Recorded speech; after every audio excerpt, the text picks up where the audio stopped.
2024년 새해가 밝은 지 얼마 되지 않은 것 같은데 벌써 9월 말로 접어들었습니다. 2024 메이저리그 정규 시즌도 10경기 정도만을 남겨두고 있어 마무리 단계에 이르렀습니다. 시즌 막바지에 접어들면서 올해도 정말 다양한 선수들의 활약과 기록을 목격할 수 있었습니다. 먼저 샌디에이고 파드리스의 잭슨 메릴은 2024 시즌 동안 뛰어난 공수 겸비 능력을 보여주었습니다. 조정 득점 창출력, 더베류아웃이 플러스, 130 이상의 공격력과 수비 능력 지표인 OA, 아우츠 어버브 에브리지, 10을 기록하며 문자 그대로 공수겸장이라는 표현에 걸맞은 시즌을 보냈습니다. 피츠버그 파이리츠에서는 제러드 존스와 폴 스키너라는 두 명의 뛰어난 투수가 동시에 등장했습니다. 특히 폴 스키너는 131이닝을 소화하며 평균 자책점 1.9를 기록했고 현재 내셔널리그 신인왕 레이스에서 선두를 달리고 있습니다. 베테랑 선수들의 활약도 돋보였습니다.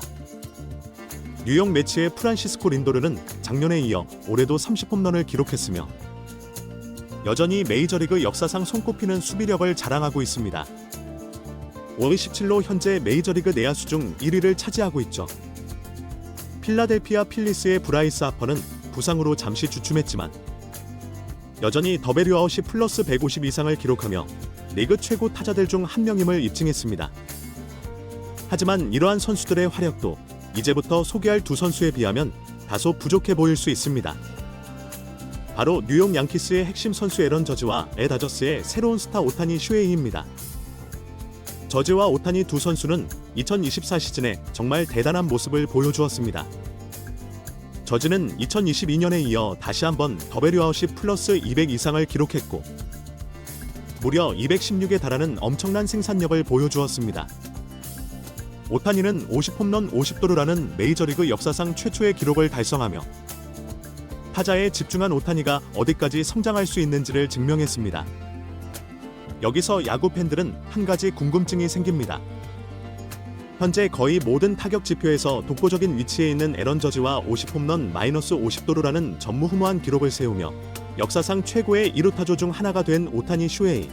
이 두 선수 중 누가 더 뛰어난 선수인지, 누구의 성적이 더 높은지, 그리고 누가 더 대단한 선수인지에 대해 살펴보겠습니다. 처음에는 오타니가 50대 50 기록을 달성할 것이 거의 확실시되는 상황에서 저지가 아무리 잘 치더라도 그 간극을 좁히기 어려울 것이라고 생각했습니다. 하지만 저지의 기록을 자세히 살펴보니 그의 성적은 단순히 뛰어나다는 표현으로는 부족할 정도로 놀라웠습니다. 마치 인간의 한계를 뛰어넘은 듯한 기록들이었죠. 이는 한국 프로야구의 전설적인 라이벌이었던 양준혁과 이종범의 관계와 비슷하다고 볼 수 있습니다. 90년대부터 지금까지 최고의 라이벌로 여겨지는 두 선수 중 순수한 타자로서의 능력은 양준혁이 우세하지만 종합적인 야구 능력으로는 이종범이 앞선다고 평가받습니다. 그래서 타자는 양준혁, 야구는 이종범이라는 말이 생겼죠. 이와 마찬가지로 투수와 타자 모두에서 올스타급 성적을 보여주는 오타니와 메이저리그 전체에서 가장 압도적인 타격 능력을 보이는 저지를 두고 야구는 오타니, 타자는 저지라는 표현이 어울릴 것 같습니다. 많은 야구 팬들은 오타니가 만화를 찍고 나왔다고 표현하며 50대 50을 달성했음에도 불구하고 타율이 떨어지지 않고 양대 리그 최고의 성적을 기록하고 있다고 말합니다.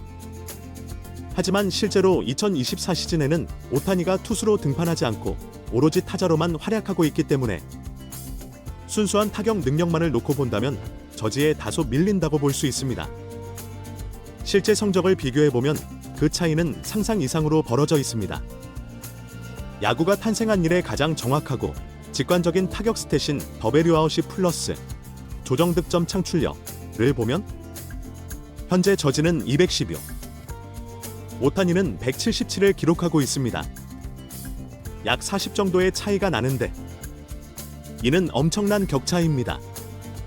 일반적으로 더베류아웃이 플러스 10 차이마다 타격 능력에서 한 등급씩 차이가 난다고 볼 수 있기 때문입니다. 저지의 216이라는 수치는 정말 특별합니다. 라이브볼 이전 시대의 선수들이나 우리가 잘 모르는 아주 오래된 선수들을 제외하고는 저지 외에는 거의 없는 수치입니다.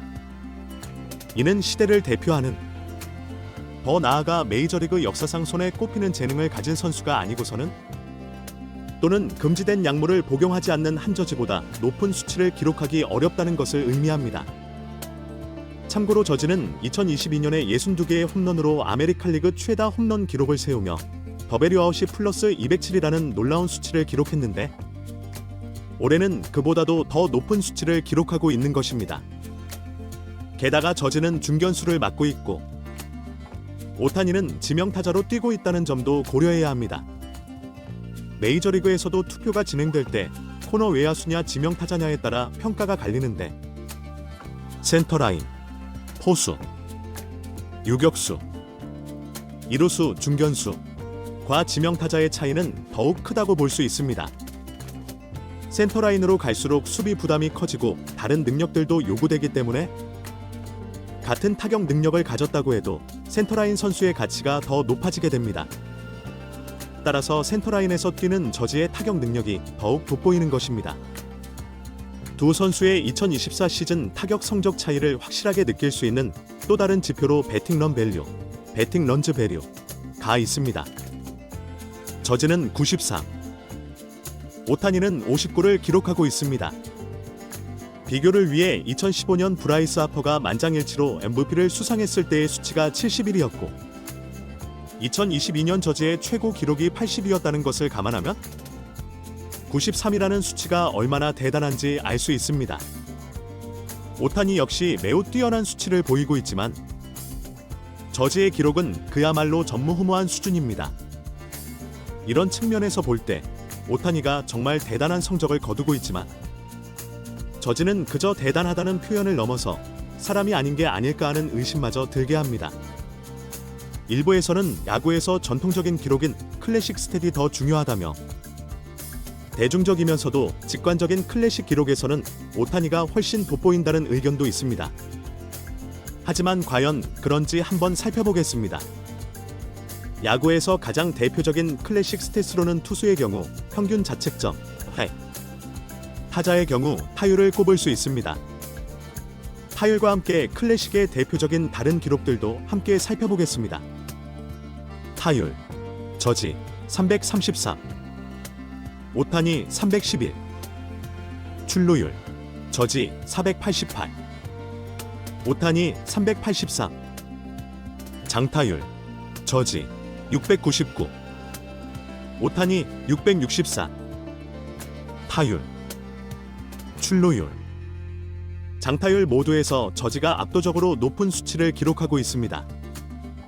특히 출루율에서 0.105라는 엄청난 차이를 보이는데 이는 저지가 오타니에 비해 볼넷을 훨씬 많이 얻어내고 있기 때문입니다. 장타율도 주어진 기회 대비 더 많은 장타를 뽑아내고 있음을 보여줍니다. 사실상 저지는 홈런을 제외한 모든 클래식 지표에서도 오타니를 앞서고 있다고 볼 수 있습니다. 그리고 더베류 아웃이 플러스 200 이상을 기록하는 선수는 절대 클래식 지표가 나쁠 수가 없으며 초월적인 퀄리티를 자랑할 수밖에 없습니다. 예를 들어 한국 프로야구 역사상 더베류 아웃이 플러스 200을 2번 달성한 선수는 양준혁이 유일합니다. 그 두 시즌 동안 양준혁의 클래식 지표들은 믿기 힘들 정도로 뛰어났으며 그의 전체 커리어를 통틀어 보더라도 슬럼프 기간이나 은퇴 무렵의 에이징 커브를 제외하고는 클래식 지표가 나빴던 적이 단 한 번도 없었고 항상 리그 전체에서 압도적인 퀄리티를 자랑했습니다. 즉, 저지는 오히려 괴물이라 불릴 만큼 클래식 지표가 절대 나쁠 수가 없고 세이버매트릭스의 저지가 아니라 세이버매트릭스와 클래식 둘 다 뛰어난 저지라는 표현이 더 적합할 것 같습니다. 물론 오타니가 투타 겸업을 했다면 그 진가를 더 잘 발휘할 수 있었을 것입니다. 하지만 올해는 타격에만 집중했기 때문에 그의 모든 가치를 보여주지 못했다고 볼 수 있습니다. 투타 겸업을 했더라면 부상 방지나 체력적인 문제로 도루,